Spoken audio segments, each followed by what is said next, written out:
Markets, markets, and more markets. And how to make money from markets. That's what you want, and that's what Squawk with me, Bruce Whitfield, will give you.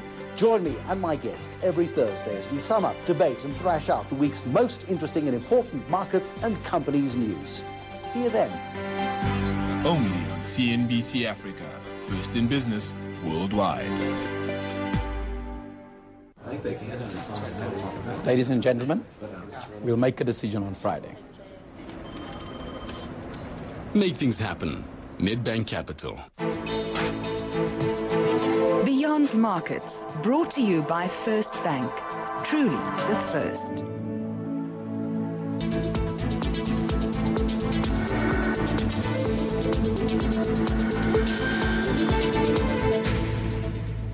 Welcome back. You're watching Beyond Markets. Now, since South Africa's newest entrant, Top TV, filed for business in November, the debate on levelling the playing field in what looks like a David and Goliath pay TV market is heating up. Panashi Chugumadzi reports.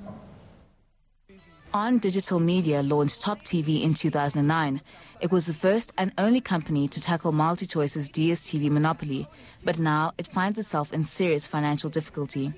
Most of its woes are related to, I think, to poor strategic decisions. I think if you speak to the management and the shareholders there, you'll get a picture of a company that hasn't been at the top of its game, and you need to be at the top of your game. Uptake has been particularly slow, as the operator has only 150,000 to 160,000 monthly subscribers out of the 350,000 it needs to break even. Because the incumbent MultiChoice has most of the exclusive sports rights and movie rights sort of sewn up already, it kind of leaves only these sort of like other niche markets for the other existing ones, which at the moment is really heavy, even though there are three others who also have licenses but haven't started to explore. And I think Top TV realized, like, if they want to get ahead in the market, that's only one of the only options that they really can pursue. Analysts like Duncan MacLeod have been critical of the Independent Communications Authority of South Africa's role in shaping the pay TV industry. I don't think ICASA has done much at all beyond the licensing of those 5 licensees we saw all those years ago. I think they could be doing a lot more in terms of opening up the market and encouraging the introduction of new competitors. Well, of course, we've got the gentleman here to discuss the future of pay TV in South Africa. Is Eddie Mbalo. He's the CEO of Top TV, and Peter Groothuis, the General Manager for Markets and Competitions at the Independent Communications Authority of South Africa, ICASA. Mr. Mbalo, let me start with you. Is Top TV going down? You've argued that you need to be rescued, that you're not doing as able to commit in terms of paying your debt. Is this a precursor to what a lot of people say is the inevitable? Are you closing shop soon? No, we're not closing shop. It's still business as usual. The difference here is that the business rescue process has given us a protective bubble so that we can restructure and find a way of recapitalizing the business.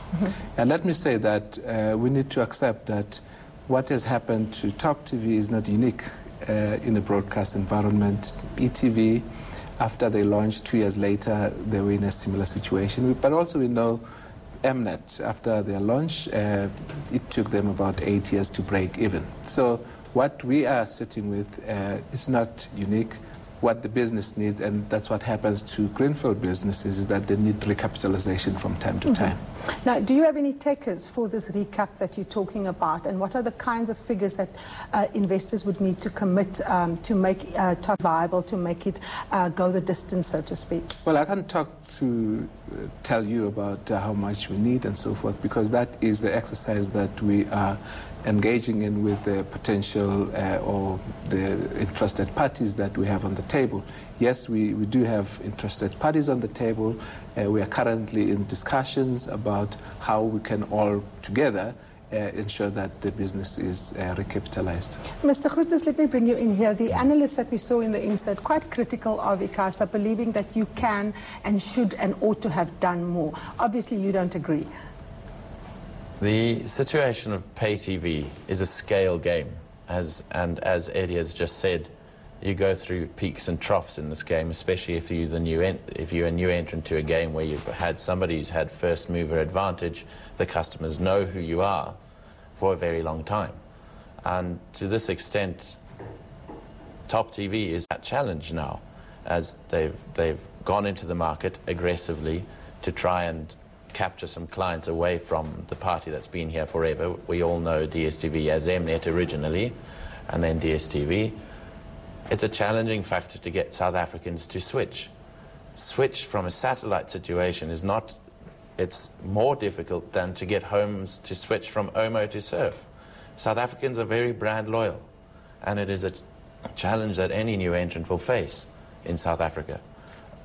Now, Mr. Mbalo, given the fact that Mnet is so well established, MultiChoice is so well established, their footprint looms large in this sector, you have very little areas to maneuver in with them having sewn up rights on, you know, big things like sport and so on. There has been talk that you are considering quite drastic ways in which to you know, make your operations viable.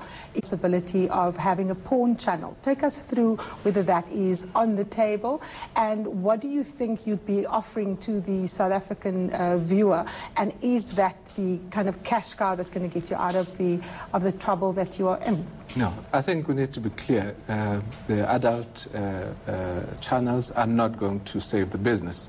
That's not what the business needs now. Business needs cash. And that's what we're looking for. Whoever we're talking to, we're talking about cash injection. One of the experts spoke about the fact that there are drivers in pay TV markets. One of them is sports. And the other one we know throughout the world is adult content. We're not selling porn. We want to provide adult entertainment. Aren't we just talking semantics here? Well, you know, it's like someone says to me, Generations is drama. I said, no, it's a soap opera. You know, it's a genre that is accepted as such.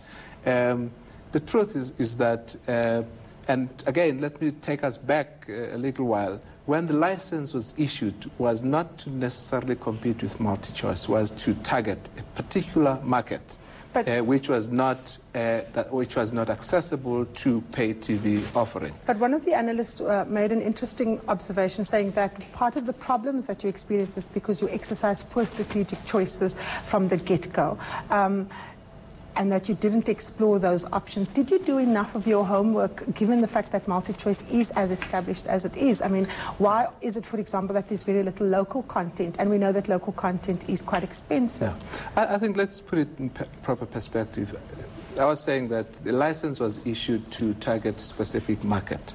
And what we saw before Top TV launched, just before Top TV, MultiChoice then went to launch the low bouquet, which is... well, anticipation of you entering the market. And this is where, again, I think the regulator should have stepped in right at the beginning to say, we know that there's a market where MultiChoice is established. How do we ensure that the new entrant comes in within a market that is desperate, that needs to have access to pay TV, and create an environment? We're not talking protectionism. What we're saying that the regulator, yes, the regulator should have, after having issued 5 licenses, at least should have created an environment where all of these or one of them could succeed. The regulator.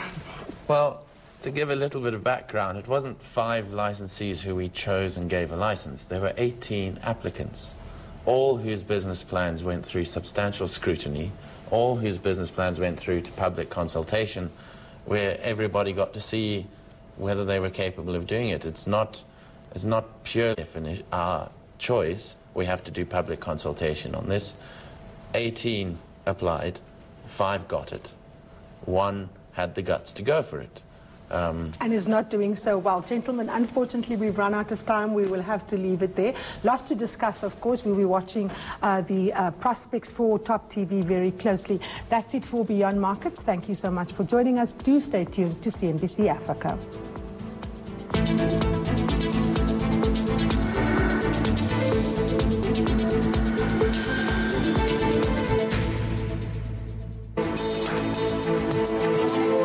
Markets, brought to you by First Bank. Truly the first.